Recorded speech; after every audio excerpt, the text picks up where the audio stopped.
রেমালের প্রভাবে বন্ধ ৬ নং জাতীয় সড়ক, নামল ধস, স্তব্ধ যান পরিষেবা। প্রকৃতির একই লীলা। আবহাওয়া দপ্তরের তরফ থেকে জারি করা হয়েছে বিভিন্ন জায়গায় কমলা সতর্কতা। জানুন বিস্তারিত। উত্তর পূর্বের রাজ্যগুলিতে বন্যা পরিস্থিতি ক্রমে আরো ভয়াবহ হচ্ছে। ঘূর্ণিঝড় রেমাল শক্তি হারিয়ে গভীর নিম্নচাপে পরিণত হওয়ার ফলে বৃষ্টির দাপটে কার্যত ভাসিয়ে দিচ্ছে উত্তর পূর্বাঞ্চলের রাজ্যগুলিকে। আর তা নিয়েই তীব্র সংকটে উত্তর পূর্বাঞ্চলের রাজ্যগুলি। মণিপুরের বন্যা পরিস্থিতিও অত্যন্ত খারাপ অবস্থায় পৌঁছেছে। মণিপুরের ইতিহাসে সবচেয়ে খারাপতম পরিস্থিতি এটি। সেখানেও এই বিপুল বৃষ্টিপাতের প্রভাব তৈরি হয়েছে ঘূর্ণিঝড় রেমালের প্রভাবে।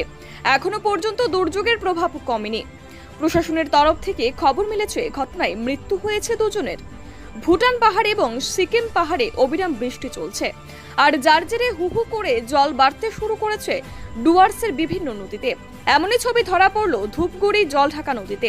ধূপগুড়ি ব্লকের গুদেয়ারকুটি এলাকায় জলঢাকা নদীতে প্রবল বর্ষণের ফলে শুকনো নদীতে জল বাড়তে শুরু করেছে, আর তাতেই আতঙ্ক বাড়ছে। উত্তর পূর্বাঞ্চলের অন্য রাজ্যগুলির মধ্যে মেঘালয়ে গারো পাহাড় অঞ্চল দুর্যোগের ফলে কার্যত বিদ্যুৎ বিচ্ছিন্ন হয়ে পড়েছে। সাইক্লোন রেমালের প্রভাবে সিকিমে তিস্তা নদী বইছে তীব্র গতিতে, সেটিও বিপদ সীমার উপর দিয়ে বইছে। আসামেও একাধিক নদী বইছে বিপদ সীমার উপর দিয়ে। ত্রিপুরাতেও বিভিন্ন জায়গায় জলমগ্ন হয়ে পড়েছে। Bureau report, PV north east.